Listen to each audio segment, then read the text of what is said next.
Dear viewers, today's video explores a question that has left the world astonished.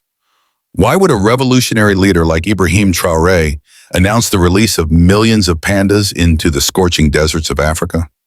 Yes, the very deserts where life struggles to survive, where deadly sandstorms can swallow humans whole, and where a single drop of water is as precious as a hidden treasure. What role could these gentle animals possibly play in such a barren wasteland? This is the question scientists and experts across the globe are asking, and in this video we reveal the fascinating vision behind this plan. When we look at Burkina Faso, a striking reality emerges. Nearly 40% of the country's land is desert. These are regions where rain never falls, where no greenery grows, and where human settlement has long been considered impossible. Yet Ibrahim Traoré has decided that these lands will not remain barren forever. His vision is to bring life back to the deserts, to transform them into thriving regions that can become the new center of the nation's economy. To achieve this dream, he has chosen one of nature's most peaceful and extraordinary creatures, the panda. Known worldwide as a symbol of innocence and harmony, the panda has a unique relationship with its environment. Through its diet and natural habits, it enriches the soil, stimulates plant growth, and even helps attract rainfall over time. Yes, dear viewers, Traoré has unveiled an astonishing plan to release millions of pandas into the heart of the desert. Why pandas? Because their feeding habits create a powerful natural cycle of regeneration. Pandas consume massive amounts of bamboo, and their waste is packed with essential nutrients that act as a super compost. Unlike regular fertilizer, panda waste contains rare natural elements that enable dry soil to retain moisture and become fertile once again. Scientists explain that when animals provide organic fertilizer on a large scale, vegetation inevitably begins to return.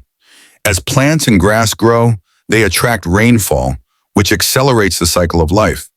This natural process works step by step. First, the pandas come. Through their waste, the soil is enriched. Next, bamboo and grass begin to grow.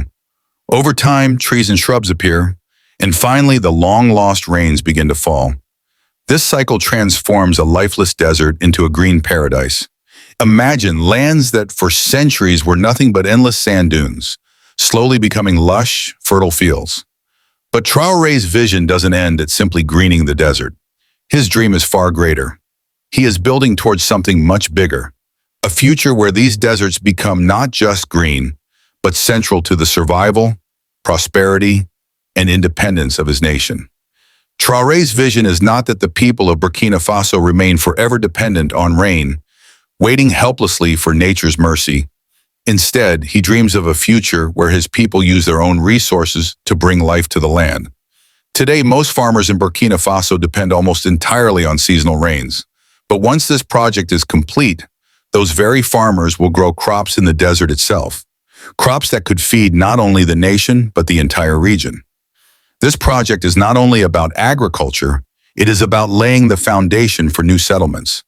As the soil becomes fertile, people will begin to build homes.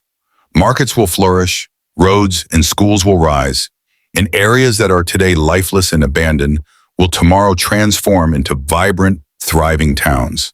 This is not just about greening the land, it is about reviving an entire civilization. But dear viewers, there is another powerful reason behind Traoré's decision to release pandas into the desert: the creation of natural water reserves. When greenery spreads, rainfall increases. With rainfall, underground rivers and natural streams begin to flow once again. Thus, the desert, long considered dead, could one day give birth to living rivers that sustain both crops and communities. Yet Traoré knows well that pandas alone are not enough to transform the desert. That is why he has made another bold decision. Along with millions of pandas, he plans to release millions of camels into the desert. And this is no ordinary idea. It is a revolutionary vision that could change the very destiny of the Sahara. We all know the camel.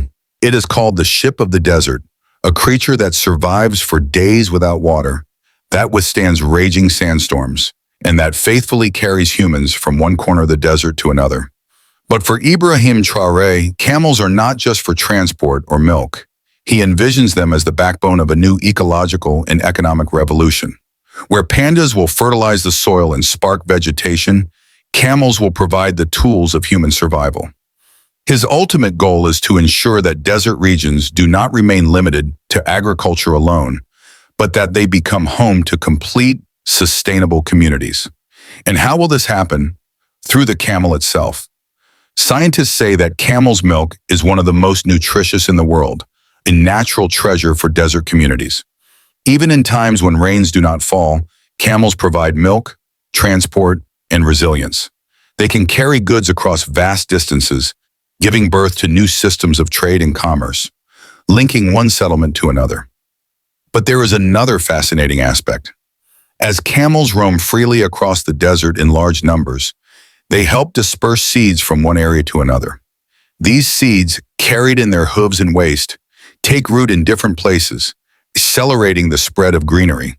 Step by step, a barren wasteland becomes a living ecosystem.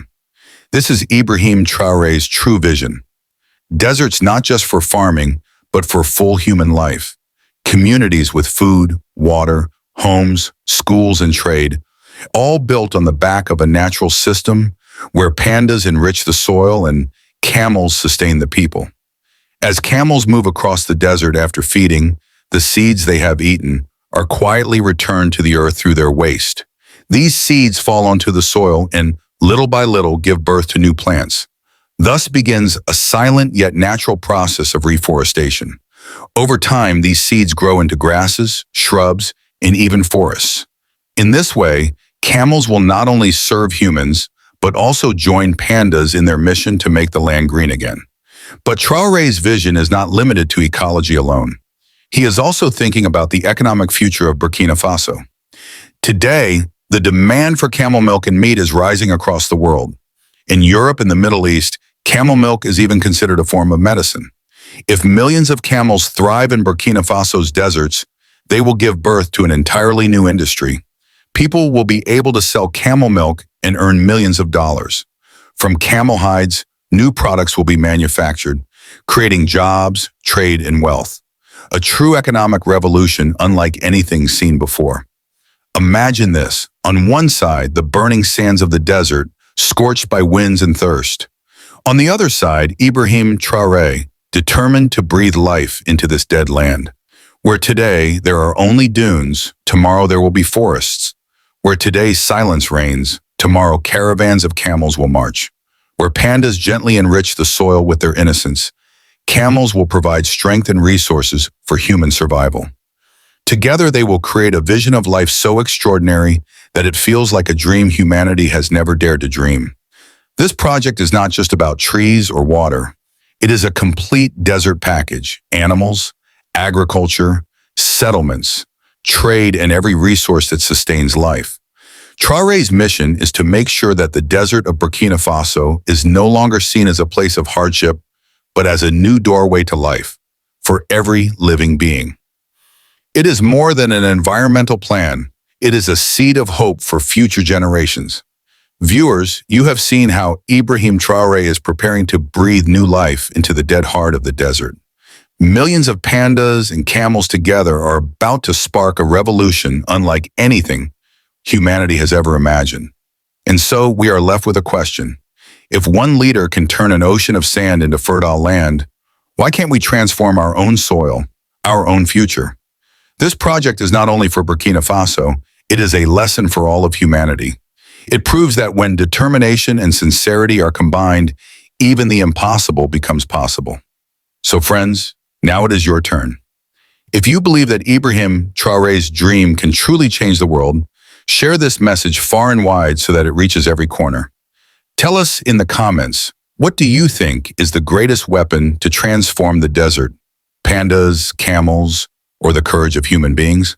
And if you want us to bring you more videos on such revolutionary ideas, don't forget to subscribe, press the bell icon, and join us in this mission. Because the real battles of the future will not be fought with guns, but with knowledge, courage, and new dreams.